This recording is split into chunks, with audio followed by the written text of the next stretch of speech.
Por Sireno. Se lle foi dando tamén persiste, acabo de explicarlo. E entón, ese Sireno sabes que trouxe esa controversia, non? Moita xente que lle encantaba, lle parecía moi bonito, e moita xente que lle parecía moi feo. E incluso había xente... Ha recibido un premio recientemente por una salud internacional, lo dice. No, lo que están cumpliendo el aniversario de los que sean, ¿no?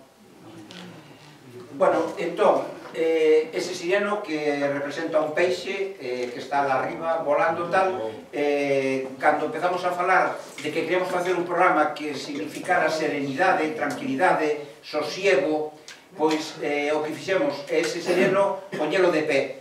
En vez de estar como está así medio voando, o puxemos de pé pintando unhas casiñas no vértice de... Ai, papiña. Lo que yo hago.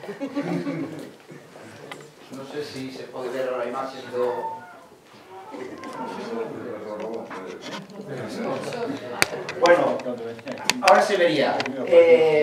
Poníamos o barrio, o Sireno no vértice, como entrando no barrio, unhas casiñas, o sol, porque nós sempre dicíamos que o sol é a esperanza, é a luz, o calor, a protección, e o Sireno lle puxemos unhos pés para baixalo dali arriba, que estuvera a pé de rúa, que estuvera na calle, e intentando entrar no barrio, aí como unha especie de vértice onde intentamos que entrar no barrio ou metelo no barrio, como ese símbolo das contradicións que había naqueles momentos.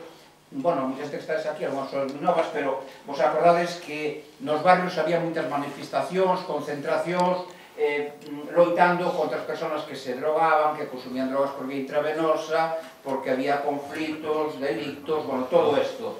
E para nós este símbolo representaba eso, a contradición humana, cando hai unha problemática social de que moitas decían que non querían saber nada do Sireno, había xente que decía non quería saber nada dos toxicómanos, dos drogodependentes no noso barrio, e outra xente era máis comprensiva. Pois con esa especie de dibuixo e ese vértice entrando ou intentando entrar, para decir, nós queremos recuperar a este personaxe que este dentro do barrio, pero como había esa controversia, o puxemos aí no vértice. Era un pouco esa a idea que queríamos ver en esa imaxe.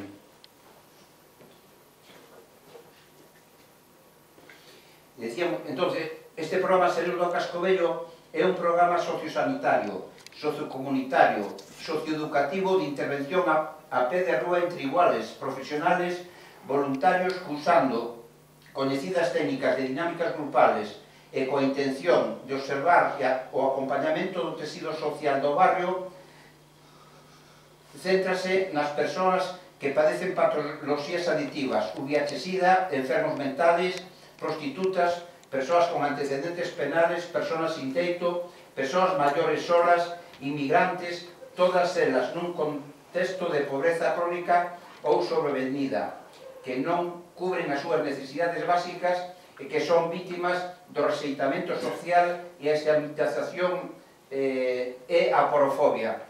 Decía antes que cando este plan se puxo en marcha, tuvimos esa suerte, esa ventaxa ou esas capacidades de que prácticamente todos os colectivos que estaban traballando en esos momentos no barrio, que pertenecían a un plan comunitario que había aquí en este barrio, todos estaban de acordo en que este plan se desenvolvera. E non solamente hubo esa suerte de que todas as entidades do barrio, tanto de carácter religioso, a comunidade de San Francisco, a Iglesia de San Francisco, a Colexiata, o Colexio Picacho, a Asociación de Pais, de Alumnos, o Centro de Saúde, a Asociación de Vecinos do Cascovello, de alguna forma todas as organizacións do barrio pactamos poñer en marcha este programa no medio desa controversia. Pero por outra banda tamén estaban as institucións públicas, porque este programa en esos momentos se facía, vamos a decir, co asesoramento, co acompañamento, non sei como decirlo, do Centro Municipal de Drogodependencias do Concello de Vigo e tamén do Plan Autonómico de Drogodependencias e incluso do plan europeo que se estaba en aquel momento, ese plan de loita contra a pobreza. Por lo tanto, digamos que era unha situación cómoda porque había unidade na programación e unha unidade de acción que foi moi potente. Por eso, en ese sentido, en esos momentos, ese programa foi moi importante para o barrio. Os obxectivos deste programa era que a través do plan comunitario con veciños, organizacións, comerciantes e institucións, ofrecendo información e acompañamento, mostrando preocupación por a problemática que se era a población diana e propoñendo intervencións para atenualas, intervindo directamente en conflitos, sen culpabilizar, sen xulgar negativamente a quen padece as consecuencias da problemática, sen estigmatizar, buscando a súa opinión, a súa colaboración, a súa complicidade e empatía. A metodoloxía de traballo era intervención a pé de rúa, íbamos polos choupanos, polas zonas quentes do barrio, polos chutaderos, decíamos que teníamos que achegarnos ás persoas que facían esta problemática prudentemente e con respeto. Escoita activa... Se volveu a ir ao máximo. Agora se está controlado. A escoita activa, mensaxes non culpabilizadores, ausencia de paternalismo, non asunción de responsabilidades dos problemas dos afectados, linguaxe fácil de entender, utilizando o argot nos casos que facilite a relación, reforzar a autoestima e a autosuficiencia, non ofertar axuda para o que non se estaba preparados, non dramatizar, saber retirarse se non hai condicións para o abordarse, non intervir en competencias que non nos correspondan. En ese traballo tamén se tiña moito a idea de que os que tiñamos que traballar éramos todas esas organizacións cos profesionales, os técnicos, pero tamén, digamos, ca poboación diana a cola que nos queríamos dixir. Esa población diana eran as persoas que estaban nos chutaderos, que dormían nos choupanos, que se iban a chutar no chutadero San Julián e todos os que había no barrio. E empezamos a traballar un tema que para nós en ese momento era complexo porque non sabíamos que resultados podía dar, que foi o que decimos en chamar o traballo entre iguais, que era invitar ou motivar as propias persoas que tiñan a problemática das drogodependencias e da pobreza severa, invitándoos a que participaran en estes programas de forma activa e incluso a equipa que se contratou daquelas para traballar en este programa específico se contrataron a dúas personas que estaban a tratamento por a súa problemática de drogodependencias e tamén que tiñan problemas de VIH-Sida.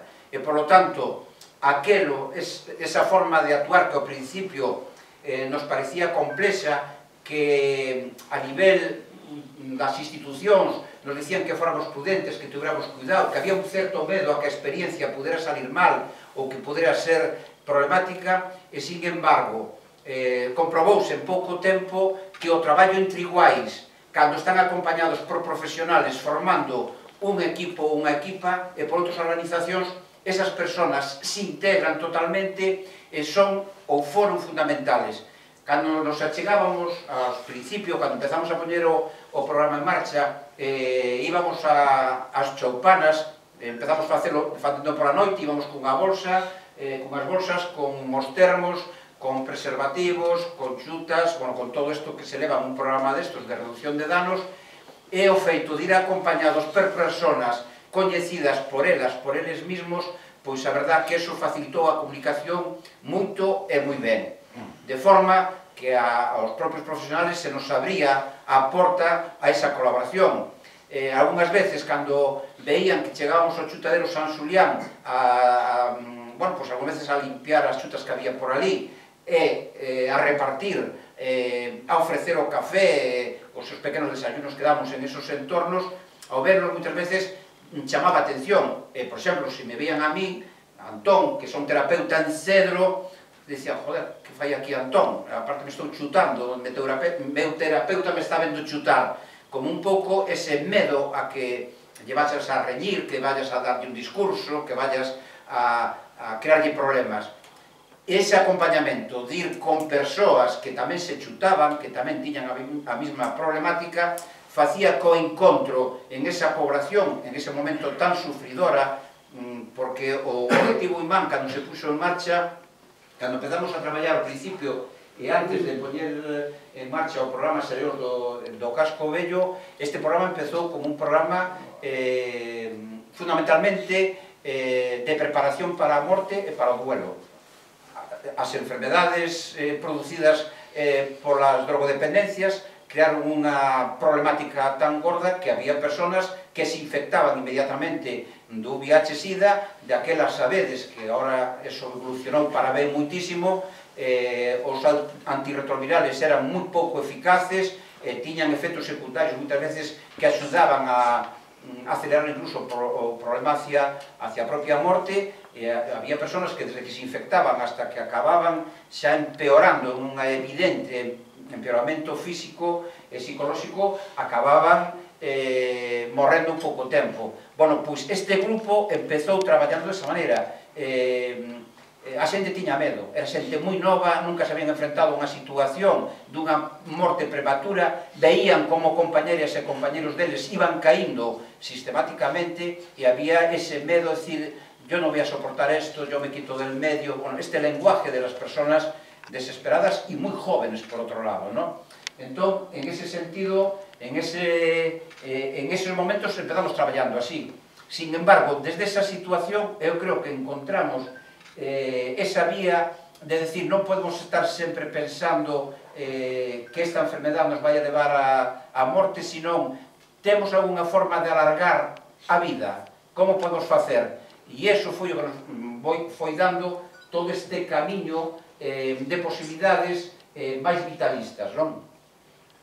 Me vou ir agora fijando xa nas diapositivas, decir que nas técnicas que usábamos fundamentalmente daquelas foi o sociodrama. Todas as persoas que estáis por aquí coñecedes que cantidad de sociodramas se fixeron nas vías públicas relacionadas con esta problemática, o brainstorming, o counseling, a prosocialidade, a resiliencia, a politicoterapia. A politicoterapia, inda que o resto dos palabras teñen un significado, están recollidos en múltiples estudios, a politicoterapia como tal non está definida.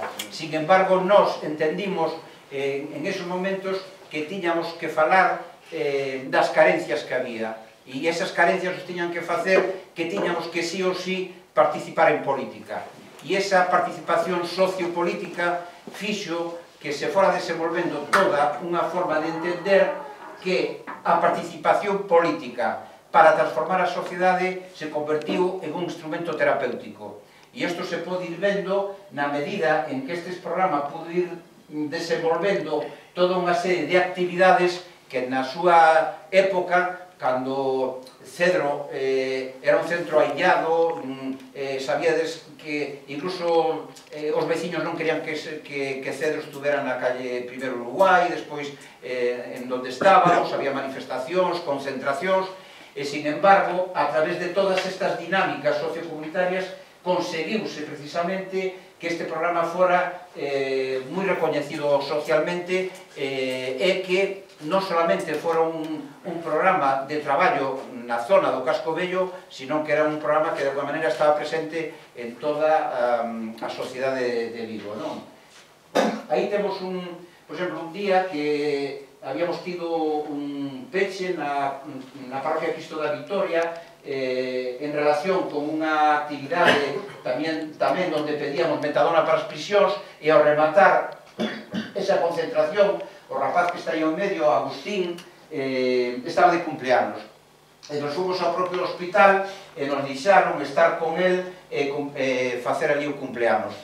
Cando nos dixemos ás enfermeras, ao personal da planta, se nos deixaban ali, pois, sacar unha tarta nesa saliña e todo isto, ao principio, bueno, foron a pedir permiso, pero nos deixaron incluso aí, alguén tocou a guitarra, nos dicían, oye, non elevar moito a voz, pero incluso nos deixaban pois tocar a guitarra. Bueno, pois esta era unha mecánica, era as persoas que tiñamos no noso entorno, que formaban parte da nosa vida, éramos como unha familia importante, nos íbamos a visitar en contextos vitales tamén. Non solamente facíamos minutos de silencio de recordo por unha morte, ou falábamos da morte cando había que falar dela, senón que tamén falábamos da vida, que máis que a vida, que celebrar os cumpleanos. Pois, en ese sentido, pois, cando había un rapaz, como neste caso, Agustín, que estaba moi grave, ao pouco tempo desa foto morreu, pois aí estábamos. Había máis xente, pero nos puxemos aí para as fotos uns poucos, non?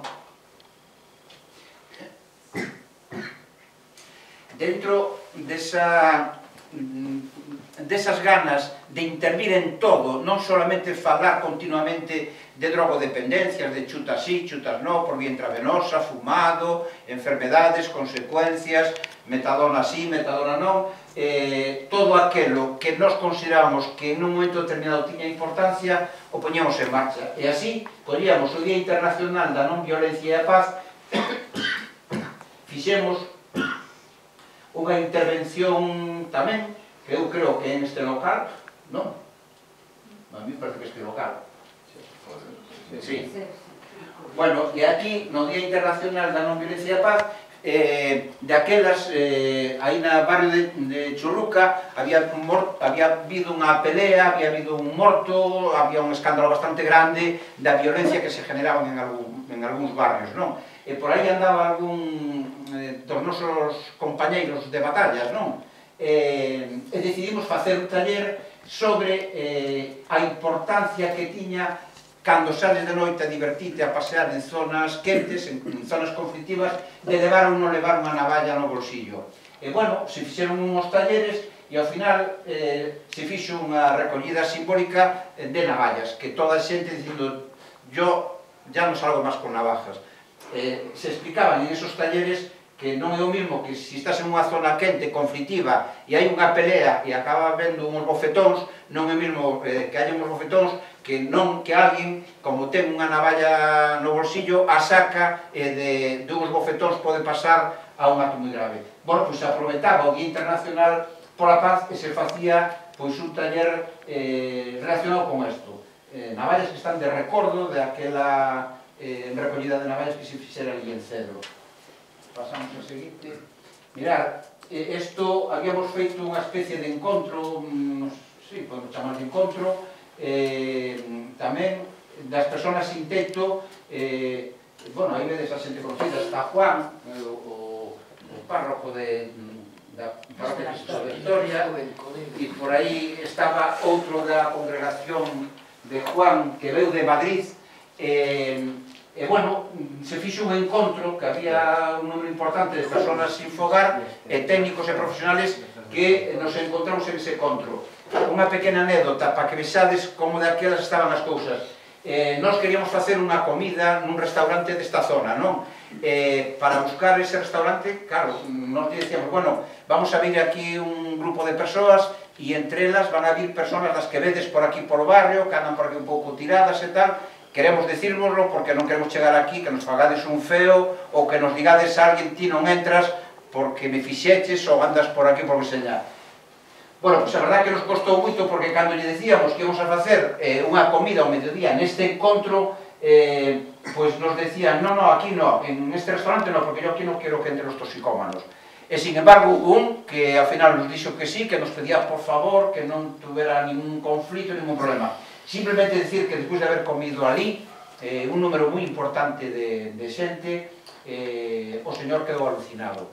Porque as persoas que vían a calle, que muitas veces eran conflictivas, problemáticas e tal, dixo, pois, que vense por toda esta xente que incluso recientemente aquí hubo un encontro dun tema da universidade e aquí hubo conflitos moi serios ao rematar, pois chupitos e tal, e sin embargo, con este perfil de persoas, bueno, pois foi o único que nos dixo que sí, que nos deixaban comer ali. E depois se comprobou na práctica que se hai un contexto, unha motivación de querer vivir en sociedade, participar, si ves que te queren, que te respetan, que te atraen, que te abren portas, as persoas cambian. A persona agresiva, violenta, moitas veces, cando ve empatía no seu entorno, claro, por exemplo, os rapaces e rapazas que estaban todo o día por aí tirados, que comeron ese día ali e lle serviron a comida na mesa e todo moi bonito, porque o restaurante era un restaurante bo, moitos deles alucinaban de que ese día lle serviran a comida na mesa, non? Decían, joder, menudo lujo, non? Que estamos todos os días por aí tirados, por aí, e que ben funciona isto. Bueno, pois eso foi unha parte destos múltiples encontros que se facían para falar das nosas problemáticas e dicir hasta onde podemos transformar isto. Pasamos a siguiente porque para que haya tempo de charlar. Aí facíamos un taller de primeiros auxilios. Sabedes que no entorno das drogodependencias, nos momentos que había moitos chutaderos e que a xente se iba a chutar, pois pensamos que era bo que eles mesmos coñeceran técnicas de reanimación, porque se nun momento determinado había algún accidente que puderan intervir. E aí está outro compañero que tamén é da parroquia Cristo de Vitoria, que está facendo de mareado. Sí. Intentando facer unha reanimación en esos entornos.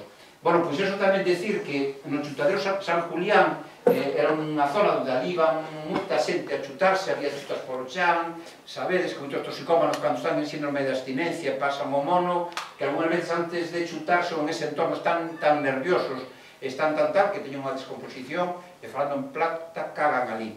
E por tanto sonen ser entornos sucios, moi desagradables e tal. Bueno, pois en ese entorno precisamente había algunha señora que veía desde as ventanas a todas estas persoas que iban ali a chutarse, estaban moi disgustados, non abrían as ventanas, lles daba moito medo ver o que veían, ou veces vían xente que se desmayaba, que se caían, ou mesmo enfrentamentos e tal.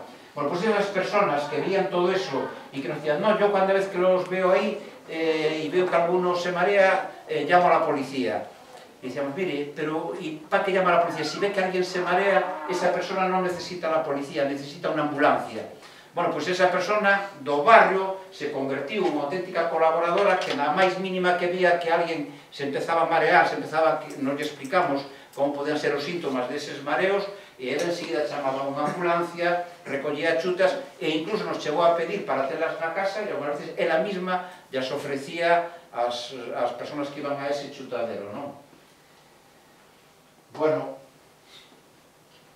en esa época donde había esas mortes prematuras, en entorno de pobreza, os toxicómanos que andaban pola calle, que non tiñan vivendas, que andaban por aí tirados, cando enfermaban moi gravemente e non querían ir aos hospitales, ou iban aos hospitales e os daban de alta, non tiñan a donde volver, volvían outra vez á calle, e por lo tanto personas moi enfermas que estaba claro que estaban condenadas a morrer de calquera maneira. E nós daquelas peleamos moito na vía pública para que hubiera unha unidade intrahospitalaria de cuidados paliativos para que as persoas empobrecidas e graves, enfermas, que puderan ter ese espacio hospitalario en esa unidade de cuidados paliativos. Si pasas a seguinte, creo que a seguinte onde se vai vendo, que aí foi onde fixemos un dos... pensei que aí viña o do sociodrama.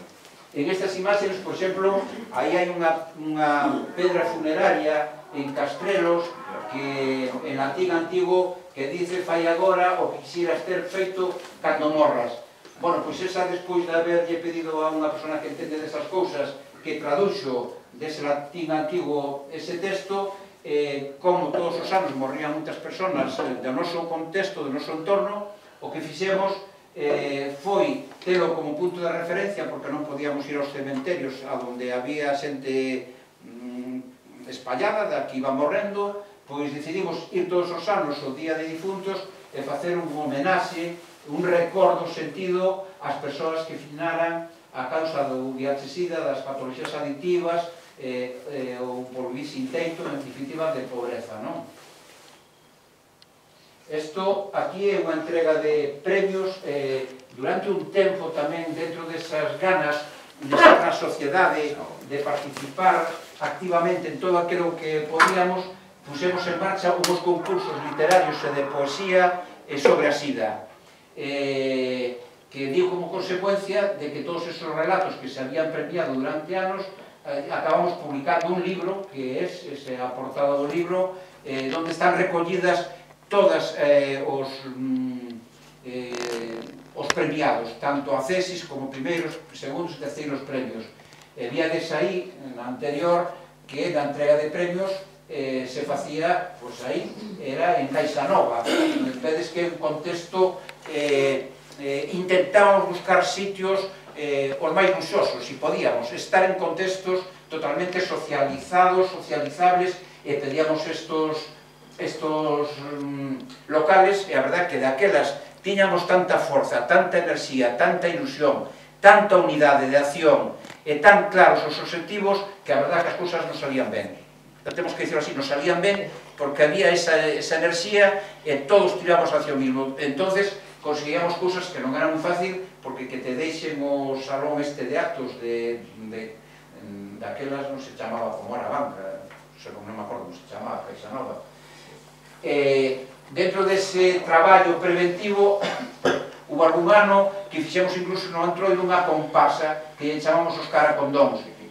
Bueno, fixemos uns condóns e salimos á rúa a cantar cantigas, a pasarlo ben, a divertirnos, e a verdad que en ese momento, por aí incluso hai nenos que iban con nós, que eran os nosos fillos, porque nos mezclábamos todos. Aí non había ese medo que os toxicómanos te contagian de hepatitis C, de tuberculosis, de sida, non le toques, estábamos todos aí no contexto, e vedes que aí, porque hai unha parte que están nenos. Bueno, pois, os que tiñamos nenos, tamén, se lles apetecía, se vestían, e íbamos pola rúa cantando as nosas coplas de carnaval, onde pretendíamos precisamente facer prevención, en este caso, co tema de promocionar os preservativos naquelas épocas que tamén había moito debate de preservativos sí, preservativos non, a Iglesia Católica que aí tiña os seus problemas co uso do preservativo. Había campañas nas escolas, acordas, de educación, que enseñaban naquella época, Ponte lo ponso. Sí. Eso, que generó tanto... Sí. Dentro desa dinámica de estar na sociedade, de formar parte da sociedade, de non estar apartados deste, non estar dentro de, pois nos participamos todos os anos na festa dramatizada dos Mallos que hai aquí no Casco Vello de Vigo, e bueno, isto é un dos muñecos do Mallo que nos un ano fixemos. Aí hai unha estrutura de cartón pedra que se fixo ali en cedro, copiado dun maniquí, e esa pintura era dunha compañeira, unha pintora que morreu tamén, que era unha pintora boísima, que ia a decir o nome, se me foi o santo a ceo. A ver, quen se acuerda? Esta pintora Naif, Logo lo buscamos. Logo lo buscamos. Bueno, aquí está, na Praza da Constitución, como mellor había 300, 400, 500 personas, nos facíamos a nosa cantiga, tamén nos vestíamos de branco, tamén íbamos a recoller flores, pampullos, fiuncho, e facíamos o noso mallo. Vichedes que cada ano tiñamos un distinto, o anterior, aí hubo outro que era un mallo cónico dos de sempre, pero co sol e o lazo da sida, o da baixo un barco, que é moi típico os mallos feitos en zonas mariñeiras, e ali arriba cantando a nosa cantiga nese contexto dunha festa que era a festa do barrio, do Casco Vello. No Día Mundial do Sida, todos os anos facíamos na lonxa, bueno, primeiro facíamos na Rúa do Príncipe, nunha gran carpa que poñamos ali, despois empezamos a facer na lonxa do Concello, pois con velas e con flores, facíamos uns grandes lazos da sida onde líamos manifestos e distribuíamos material informativo que era o mellor. Facíamos unhas bolsas, encargábamos unhas bolsas que chamamos la bolsa que cotiza en salud ou a bolsa que cotiza en saúde, e aí en esa bolsa metíamos un bote con preservativos, información de como se debe de usar, como se debe de chutar a gente para evitar muertes prematuras, como es mejor consumir heroína en vez de por vía intravenosa de outra manera. Todo aquilo que pudera facer prevención iba en esa bolsa que lle chamamos a bolsa que cotiza en salud.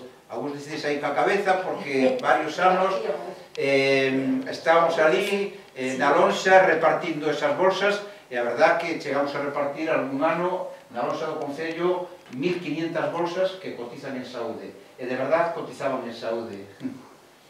Aí, dentro dese atrevimento de estar na calle, de estar en todas partes, un ano fixemos o día Condón. Entón tamén aí fixemos un muñeco moi grande, e no pabellón polideportivo do Berbés conseguimos que non o deixaran, fixemos unha festa juvenil, que así que me acordo, veu Lomba, non sei se conocedes a este cantante, foi o que veu ali a cantar ese día, bueno, ali puxemos unhos postos con preservativos, material informativo, con ese folleto en concreto, e nos pasamos unha tarde e noite dentro dun polideportivo onde se mezclaba toda a rapazallada do barrio, a xente nova, a xente maior, pero tamén a xente que normalmente no barrio era coñecida por estar nos chutaderos, por velos por aí tirados, mal vivindo, sufrindo, pois tamén estaban aí.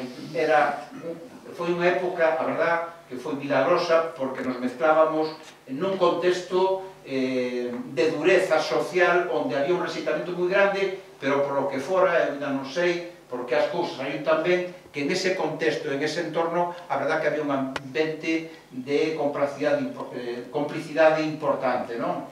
Aí un ano fixemos unha solta de globos no Día Mundial da Sida, aí estaba, este que estaba a cara tapada, porque queríamos facer o tema de dar a cara polo Sida, bueno, pues todo o mundo con lazo este roso e posto, e fixemos unha solta de globos aí. Este foi outro ano no Día Mundial da Sida, vedes que aí, por exemplo, perdón,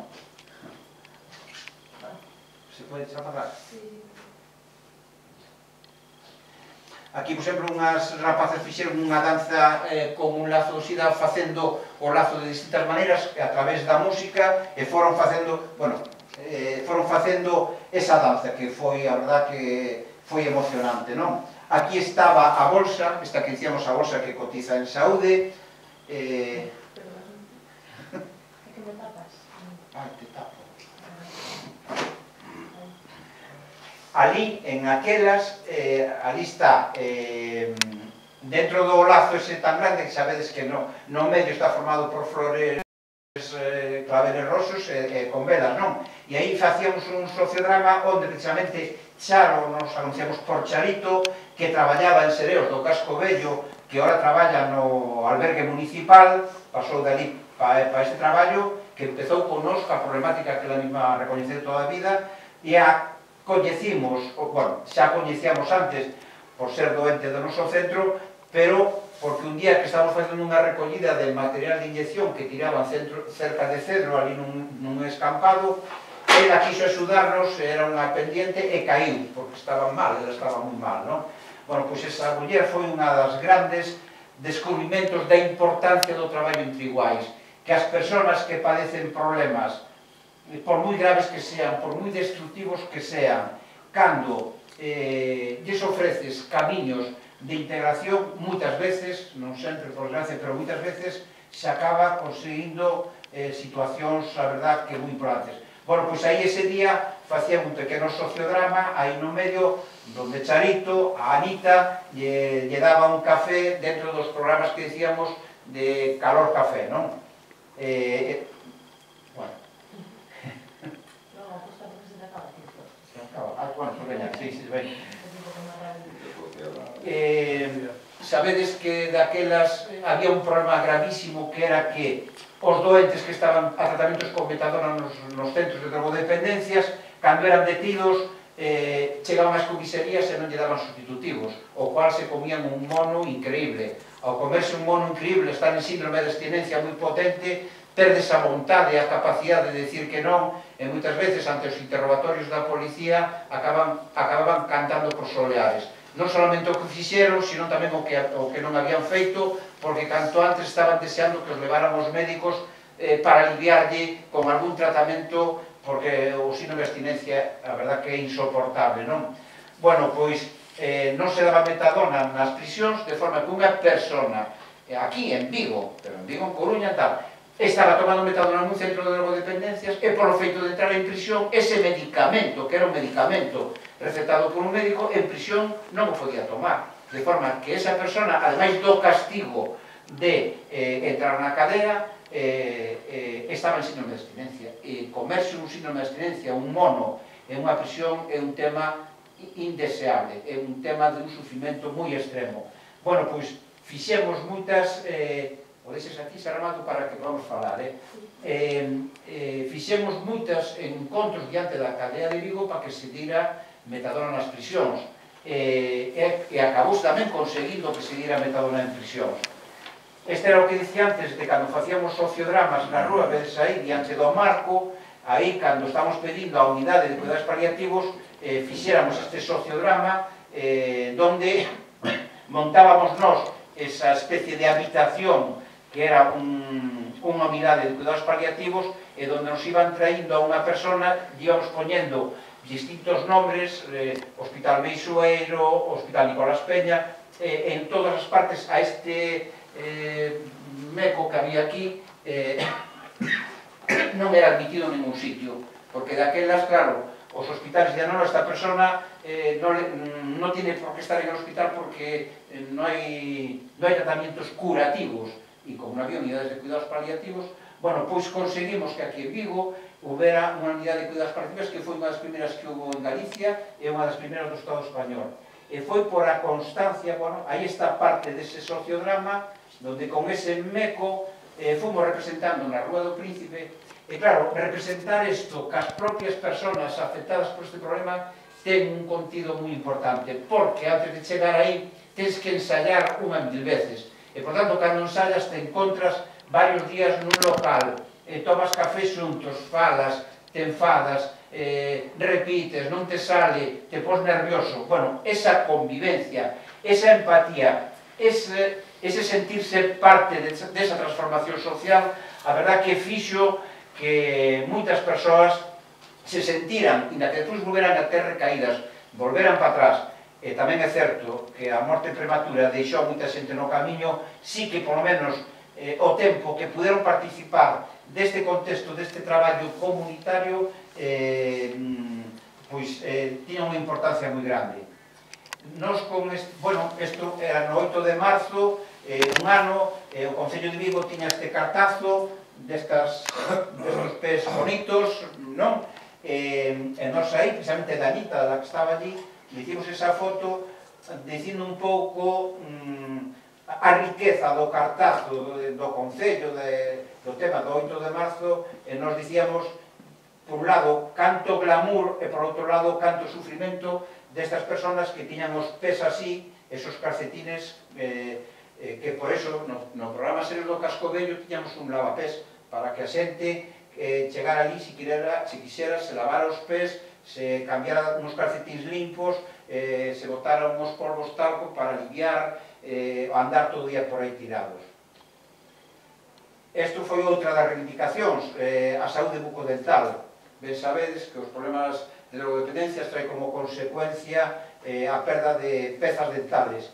Tamén hubo unha campaña grandísima para que as persoas moi enfermas puderan ter acceso gratuito a poder arreglar a boca. Isto fora no Monte Alba, nun destos encontros que facíamos, tiñamos unha costumbre de collernos das mans, bueno, nos tocábamos bastante, ou moito, bueno, nas nosas xuntanzas sempre, ao reunirnos, nos poñíamos de pé, decíamos cada un o nome noso para recoñecernos, nos poñíamos das mans para empezar as xuntanzas, e bueno, aí, como hai esa plaza onde hai, non sei como cando un helicóptero se pousa aí, non sei como se chama eso. Helipuerto. Un helipuerto, pois aí, bueno, pois aí, ese día que estuveramos pasando unha xornada nese precioso monte, bueno, fixemos esta foto. No entorno de Cedro había unha problemática moi grave e nós aí facíamos campañas, vedes aí, zona Cedro declarada de interés para a saúde e a convivencia, por unha zona libre de trapicheo. Non compremos, non vendamos, non consumamos drogas no noso entorno, por o noso acercamento á sociedade, vale a pena, vale a vida. Bueno, pois esta é a campaña, unha das campañas que poníamos en marcha en ese entorno. Esta campaña dio pie también a un análisis. A una de las chicas, cuando vio este cartel, se enfadó mucho y vino en concreto a hablar conmigo a decir que a ver por qué los del colectivo Imán habíamos puesto ese cartel de decir que la gente que no trapicheara allí, que a ver por qué no iban a trapichear, que no sé qué, que no sé cuánto.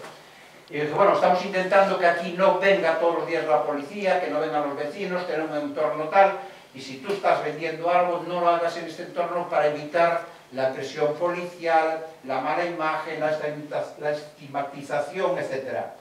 E, bueno, e con isto acabo. Me dixo, moi pancha, me dixo, Antón, eu ou veño a vender aquí roinoles ou vou a poñer o coño nas avenidas. Ti que farías? Bueno, pues esa é a reflexión que dejo. Perdonad por la frase. Digo yo porque si no, no nos queda para hablar. Si quieres ir poniendo las actividades para que se vean. Yo explicaría esta última que no tiene interés y ya acabamos. Pues explica, no quiero estar No, hablando. explicas tú. Esta cuando empezamos a ir por los choupanos, llevamos estos carteles que eran pegatinas y las ponías en los choupanos para empezar a decir a la gente que íbamos a ir por esas zonas y que teníamos posibilidades de intercambiar material de inyección y llevábamos pues, café, consomé, por todas estas cosas. Los primeros programas estos los hacíamos por la noche, después empezamos a hacerlos por la mañana a primera hora, los hicimos en el portal de la Federación de Asociaciones de Vecinos, teníamos ahí una mesita con unas máquinas que hacíamos consomé y estas cosas, empezamos así y acabamos llegando teniendo el local aquel. Y bueno, la verdad que se consiguió en el barrio una recogida de chutas como nunca, se llegaron a recoger en algún año 20.000, 20 y pico mil chutas que los propios usuarios de drogodependencias no las traían. Ellos nos traían las usadas y se llevaban las limpias. Y eso, en términos de prevención, fue una maravilla. Se salvaron vidas o se prolongaron vidas. Y es muy jodido, yo diría que asqueroso, que el Ayuntamiento de Vigo el otro día aprobó la adhesión a esa Carta Internacional del Día Mundial del SIDA, un ayuntamiento que cierra este programa en el corazón de la ciudad, porque estaba en el corazón de la ciudad. Porque sabéis que estas cosas que se ven ahí en esas fotos no se pueden hacer si no hay complicidad, si no hay sentimientos, si no hay bien hacer. Y el bien hacer no es por parte de los profesionales, sería en cualquier caso por parte del conjunto de las personas que son capaces de convivir en condiciones de igualdad y cada uno poner lo que sea capaz desde su parte, ¿no? Bueno, hay unos datos por ahí, pero como... ¿Podrías explicar qué justificación te dieron para cerrar el programa? Para que sepa la gente, el consejo. Bueno, primero lo cerraron casi de un día para otro, la gente no sabía nada, pusieron un pequeño letrero diciendo por orden de la concejala, de ahora en adelante este programa se pasa, bueno, a esa furgoneta, aquí abajo, ¿no? Y la justificación que dieron en esos momentos era que no se necesitaba tener ese programa ahí porque tenía conflictos con los vecinos que no lo querían, que había protestas, que había quejas y que además que había demasiada gente allí y que era muy conflictiva y que era muy problemática y llegaron a decir como argumento final después de muchos debates diciendo, es que nosotros, el Ayuntamiento de Vigo, no tenemos competencias en estos temas. Esto le corresponde a la Xunta de Galicia y, por lo tanto, que lo desarrollen ellos.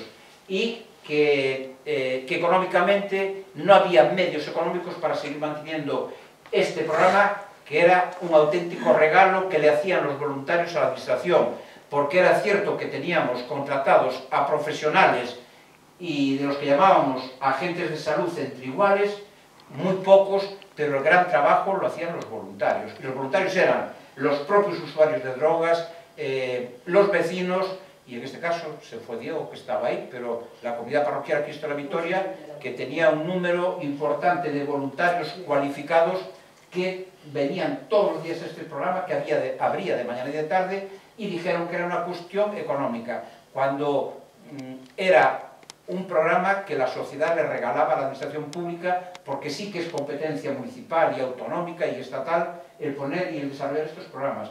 Es curioso que 3 años después de haberlo cerrado, el Ayuntamiento solemnemente apoye la Carta Internacional de París. Esto es es el cinismo actual de lo que pasa en una ciudad como la nuestra. Ahí a este programa por las mañanas iban unas 200 personas y por la tarde otras 200. Y a nosotros cuando nos decían, es que no podéis tener tanta gente, y nosotros decíamos, es que queremos tener no tanta gente, queremos tenerlos a todos.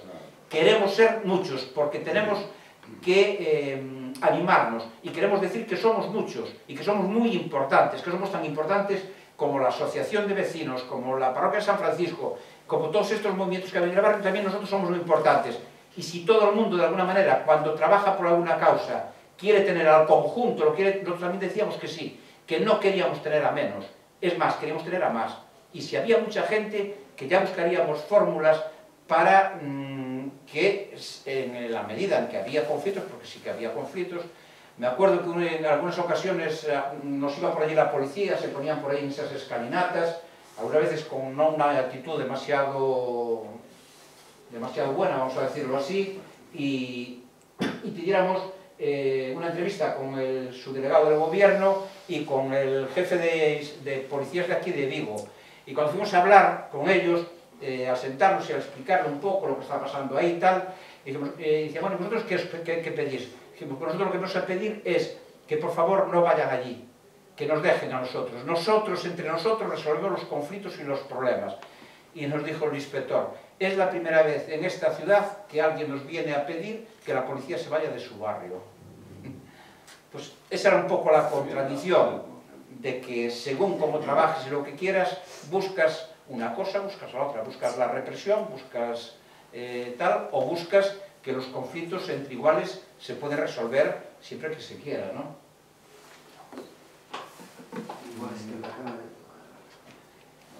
Si alguien quiere preguntar algo, comentar algo. Yo voy a hacer amistad contigo. Sí. Ti acabas de expoñer algo dunha forma moi idílica e eu vivín todo o contrario. No ano 90 e pico, nunha plazoleta da zona de Colla, que sabes que era unha zona moi problemática de aí, tuvemos unha liorta con eles, porque na plazoleta das zonas da Rúa do Medio, arriba e abaixo, ti sabes como son, non sei se te lembras de que son vivendas unifamiliares, das cales esa plazoleta era onde se podían os pequenos xogar, e había, pois, cada día 50-60 persoas que viñan de Undeteis, que viñan de Ondo Calvario, que viñan de outras zonas de Colla, para ter ali, bueno, pois, ali se trapicheaba. Os nosos pequenos tuveron que entrar na casa, porque xa a plazoleta foi totalmente quitada. Ben, coordiné unha manifestación para que a xente, unha concentración, non unha manifestación, unha concentración para que nos deixaran volver a ter o noso espacio para os nosos pequenos. Hubo un rifirrafe, morreron 3 persoas, entre eles por tema de sobredosis, a outro mataron, morreron 3 persoas. E nas vivendas, queréndose quedar ali, entraban pola parte de atrás das vivendas e roubaban. Ben, por unha parte se lles pediu que marchase, e por outra parte se lles ofreceu, eu lles ofrecín, me puse en contacto con Emilio, e me puse, daquela nin o coñecía, varios programas en radio para que expresaran o que querían, o tema de facer cursos, había falado con Soto. Che podo decir, Antón, que cando foi da programa de radio non se me presentou ningún.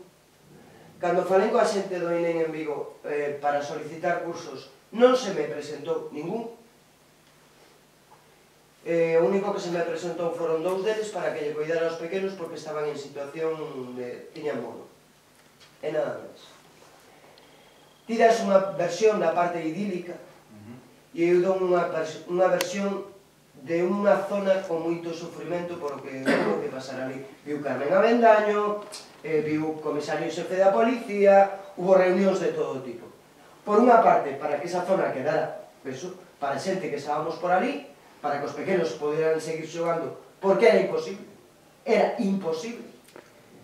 E por outra parte se lle ofrecía tamén a reinserción, pois con Carmen, con non sei que, ali non se presentou ningún. Entonces, son dúas maneiras, non?, de vivir unha problemática. Eu creo que non son contradictorias, é máis... A ver, perdón, Non, dime. Non, simplemente que posiblemente si se houvese non actuado desa maneira, senón haber desenvolvido un proxecto de un programa que evidentemente un programa nunha situación tan complexa leva tempo, leva moito tempo, se se houvese posto en marcha un programa parecido a este, donde a complicidade de todas as organizacións do barrio, máis o saber achegarse a esas personas, non porque un día se fala con elas ou se vai a unha emisora de radio, sino porque hai un programa continuado de desayunar con eles, merendar con eles, ofrecerlle chutas, ofrecerlle atención sanitaria, ofrecerlle tal, todo eso nun contexto dun programa que é continuado, que ten que ter un local, que ten que ter unhos servicios, que tal. O que pasa é que eu sei que daquelas era moi difícil desenvolver esos programas e ese programa que estamos facendo aquí, na medida en que sí, a ver, é claro que é unha situación idílica, pero por moito que aquí no Casco Vello pode haber xente que poda decir que os toxicómanos evidentemente fixeron moito daño neste barrio, que o fixeron objetivamente, pero tamén o fixeron para eles, porque a súa vez tamén eran vítimas, pero o que houve aquí en esta situación foi un programa que permitiu atenuar esos conflitos e resolvelos dunha forma distinta ao tema de poder chamar a policía. Mira, nunha charla nunha asociación de veciños en relación con este tema, para que se vexa un pouco, non? Nos chamaron desesperados porque no barrio había algo parecido que había en Colla. E Colla era unha zona, nos a coñecíamos moito, porque non salíamos da calle Marín. Desas calles ali, tíamos algunhas familias que había, algunhas familias eran 5 fillos con esta problemática. O que pasa é que non se chegou a desenvolver estes programas que van de menos a máis, que se van facendo cómplices un dos outros e van desenvolvendo, porque non pode parecer idílico, pero evidentemente estamos falando de morte, de drogadicción, de cárceles, de todo isto que se estuvo falando, pero dicindo os beneficios.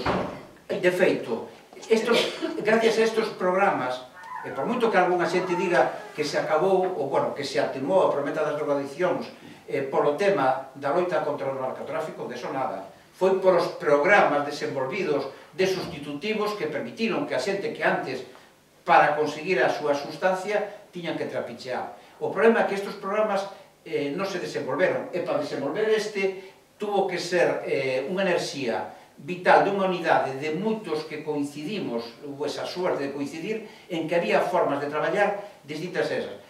Nunha asociación destas nos chaman e resulta que ali estaban todos moi enfados porque había unha zona onde había moita problemática de drogas e había moita xente que dicía que non iban a permitir que no seu barrio os rapaces empezaran a consumir tal. E había unha muller moi activa que estaba todo o tempo protestando e dicindo, pois yo con isto voy a acabar porque sí, porque... Bueno, entón, a asamblea de veciños era moi tensa, non? E ademais, eu como traballaba nun centro de drogodependencias, a verdad que non era moi ben visto en ese entorno, porque dicían, non, ti aquí é o que ves a defender os toxicómanos, non?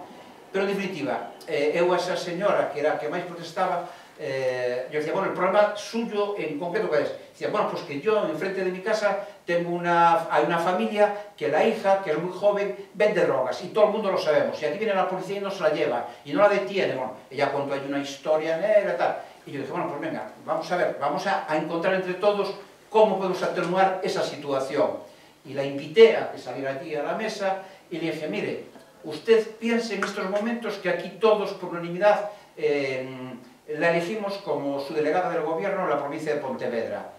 Y usted, como conoce el problema que tiene ahí enfrente de su casa, ¿usted cómo lo resolvería?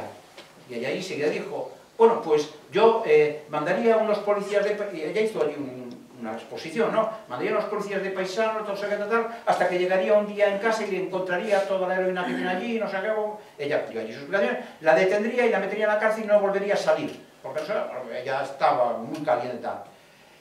Y bueno, y la gente la aplaudió, un aplauso muy potentes allí hacia esa señora porque resolvía el problema. Y yo le dije, bueno, usted hizo de su delegada del gobierno y propuso esta solución, ¿no? Y yo le digo, ahora, usted a ver si es capaz de quitarse la mentalidad de que usted es la subdelegada del gobierno y usted es la vecina que vive en esa casa y es la abuela de esa niña de 18, 19 años que usted está describiendo. ¿Qué haría? Y empezó diciendo, ¿cómo que haría? Dice, sí, ¿usted qué haría con esa chica que tiene su casa y que está haciendo todo ese daño al barrio? Empezó a callarse, a calmarse, echó una llorada increíble y acabó diciendo, bueno, yo creo que lo que tendría que buscar era ingresarla en algún centro, o llevarla en un centro, o hablar con... Entendes? Porque, a ver, eu entendo o que estás dicindo porque é un tema complexo. O que pasa é que daquelas estábamos todas, estábamos tan cegas que tíamos que ir aprendendo do que iba pasando. O que pasa é que onde hubo vontade, onde hubo tenacidade en buscar vías, non é que se resolvera o problema ao 100%, pero evidentemente se atenuaron moitos conflitos, e en esa zona hai poucos espacios públicos onde estén 200 personas tantas horas como estaban no programa Sereos, é que, claro, algún conflito tiña que haber, non os iba a haber. O que pasa é que non sabemos que les trapichaban, pero que facíamos? Como había complicidade, íbamos con eles, falábamos aparte, lles invitábamos a decir, non o fagas aquí, intentamos esa complicidade. Ora, pasa que había barrios tan grandes, tan potentes, con tanta problemática, o Casco Bello tamén era un pouco así, que era un barrio máis pequeno, máis fácil, pero tamén é certo que tuvemos a suerte que confluíron que había un plan comunitario, que se propuxo un proxecto, que se meteu o centro de saúde do Casco Bello, que había un área sanitaria, había médicos, personal de enfermería, que o plan que se lle propuxo lles encantou. Entonces, confluíron unha serie de cousas que fixo que se atenuara. Entón, inda que moita xente podría describir, eu tamén describiría que hubo moitos problemas desos, é certo que se poñemos nunha balanza entre as cousas positivas e as negativas, traballar desta maneira, eu digo, traballar desta maneira resolve conflitos, problemas e atenúa moito a problemática. E todos estes programas que se desenvolveron así, non solamente aquí en Vigo, sino en outras partes con este tipo de proxectos, non só aquí porque non daba tempo, non? Pero aquí se facían, sabedes que aquí hai un barrio de prostitución, na Ferrería, que agora non hai tanto, pero daquelas había. Bueno, pois se facían talleres cas prostitutas para falar do tema da prevención no entorno da prostitución. De alguna maneira, ninguna parte do barrio, ningún tecido social do barrio quedaba fora dese proxecto. E é ben certo que había xente que viña e nos poñían a cargo. Bueno, a min non aquí, non. Para min en Cedro, algunha vez cando eu salía a desayunar, no meu traballo, había algún vecino que dicía, non ves, este é o que le dá as drogas a los que vienen aquí, non? É dicir, que sempre hai xente así. Ora, yo creo que lo que dices, lo que tú me estás... Eu tuve que quitar as miñas fillas do barrio e eu había un coche que me seguía todos os días enseñándome a navalla. O sea, hai dun lado e de outro, tú o sabes. Sí. Pero dentro de eso, é dicir, ti ante unha situación de peligro e como ti non tes a solución, ti o que faz é que teus fillos están nunha situación de peligro e intentas retirar teus fillos dese entorno, ou intentas que toda esa problemática, que tamén eran fillos do barrio, porque os que estaban ali, aparte dos que viñan de fora, en Colla había fillos, nenos, porque mira que non morreu xente en Colla, pero tamén no Calvario, tamén en Teis, tamén no Casco Bello, e tamén eran fillos do barrio, Entón, quen se vai, como se vai, ou que facemos? Traballamos en positivo ou decimos, isto é un problema policial? Antonio, a ese respecto, a mí me parece magnífico. Yo desconocía, debo decir, toda la organización y planificación y implicación de tu trabajo, No, el mío no, mucha gente. Bueno, de la manera que lo has presentado, la organización subcomunitaria, yo no sé cómo se tomó más en serio a nivel del Estado, porque este problema, yo tuve un primer contacto con el problema de la droga, era la hostia, perdonad que os lo diga, era bárbaro, no era solo en Colla, era terrible en Las Palmas, coincidente en momentos en que detrás de la transición o inmediatamente de la transición se generó un clima político en este país tremendo, coincidente con eso y coincidente también con un masivo paro y unas generaciones jóvenes de familias con bastantes hijos. Fue una explosión de muchas cosas y se extendió de una manera increíble las drogas por todos los lados y además la heroína. Yo siempre me he preguntado todo el mundo lo podemos llegar a una conclusión y vosotros también, aquello estaba dejado de la mano de Dios con toda la intencionalidad y nunca se abordó en serio. Había dinero, yo recuerdo que había un montón de millones para la prevención, pero no eran programadas de esta manera, eran actuaciones de cara previos a las electorales. Después yo estaba en un equipo con 50 terapeutas y yo era socióloga y yo tenía que hacer los estudios de situación de las poblaciones, pues sobre qué intervenir y demás. Pero había zonas en un barrio de 40.000 personas, como Coya, pero peor, que se llamaba Ginebra y todavía está allí, donde el paro abarcaba el 67%. Y no entraba para adentro y las madres se constituían y los niños iban a los colegios sin comer y se dormían en los pupitres. Y no ponía ni siquiera comedores, o sea, era una situación caótica y eso se prolongó mucho tiempo. Nunca hubo, y lo debo decir, actuaciones en serio, y es razón que te quejes, ¿no? Después morían, yo cuando llegué aquí a Vigo los veía, yo vivía en Coya, y empezaron a desaparecer esa gente. Entre los que metieron a la cárcel, que lo sé por familiares que estaban ahí en la cárcel, murió mucha gente, los apartaron, los desaparecieron. Y se acabó. Entonces, yo ahora te preguntaría, no solo para concluir, cuando tú reclamas ahora que se haga, que se haya cerrado esos programas preventivos, en la situación actual y conociendo la problemática que hay, ¿qué prevalece? ¿Prevalece más ahora las drogas sintéticas, la cocaína? ¿Qué problemas están un poco sosteniendo y calmando a la juventud en sentido, entre comillas, ¿no? Porque bueno, ahora nos convirtieron en consumidores de otras cosas. El tema es que lo que pasó en la pandemia de la heroína de esa época, que mató a generaciones enteras en todos los barrios, eso pasó y ahora no hay nada comparado con aquello, pero es que nada de nada. Yo creo que todos estos programas que fueron confluyendo, porque al principio la lucha contra las drogas todo el mundo decíamos la sociedad en su conjunto, más policía, como si fuera un problema policial. Y estos problemas de salud pública tienen una parte que puede ser policial, evidentemente, pero hay otra parte que es de sanidad pública. Bueno, de aquellas, por ejemplo, nosotros cuando teníamos el centro en la calle Uruguay y nos cambiamos para Pintor Colmeiro, para abrir ese centro, tuvimos manifestaciones no sé cuántos días, las historias clínicas las llevábamos en nuestros coches particulares, entraban por la parte de atrás y casi pusimos a escondidas el programa. Tenemos que irnos, ¿no? No, es que mira, es que los empleados se quieren ir, pero mira, que no es contradictorio, lo que hablamos, pero podemos seguir una segunda parte.